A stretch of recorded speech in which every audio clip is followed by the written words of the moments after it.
Ako si Tonton. Mahilig ako sa pusa. Tara. Hindi ko na malayan, alas 6 na pala. Kaya lumabas ako ng bahay. Tiningnan ko, madilim na.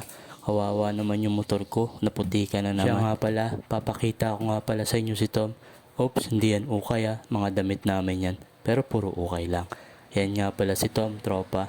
Kasama yung anak kong lalaki. Ganyan lang siya. Kung nasan si kuya niya, nandun din siya. Pasensya na, camera siya yung anak ko.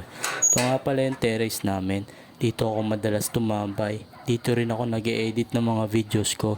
Kasi ang ganda ng view. Wala kayong makikita, kundi bubong.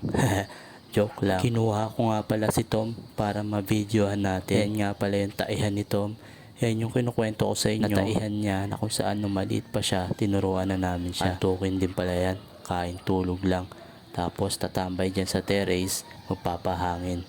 Kung nga pala napansin ko yung ilaw namin, pailawin ko nga para maganda yung ating view. Yan, colorful, para na tayo may rainbow. Mahilig rin nga pala kami sa halaman. Ang daming halaman ni Mrs. Tapos ako lang ang magdidilig. Tulungan lang, di ba? Ganun naman ang mag-asawa. Shoutout nga pala kay nanay, yung pinakamaraming halaman dito sa amin. Yan nga pala si Tom. Si Tom nga pala ang pusa naming bahay. Ayaw niya lumabas ng bahay. Gusto niya katabi niya lang yung kuya niya. Ganun lang siya. Higa, kain, tulog lang. Si Tom nga pala ang pinaka-pogi naming pusa.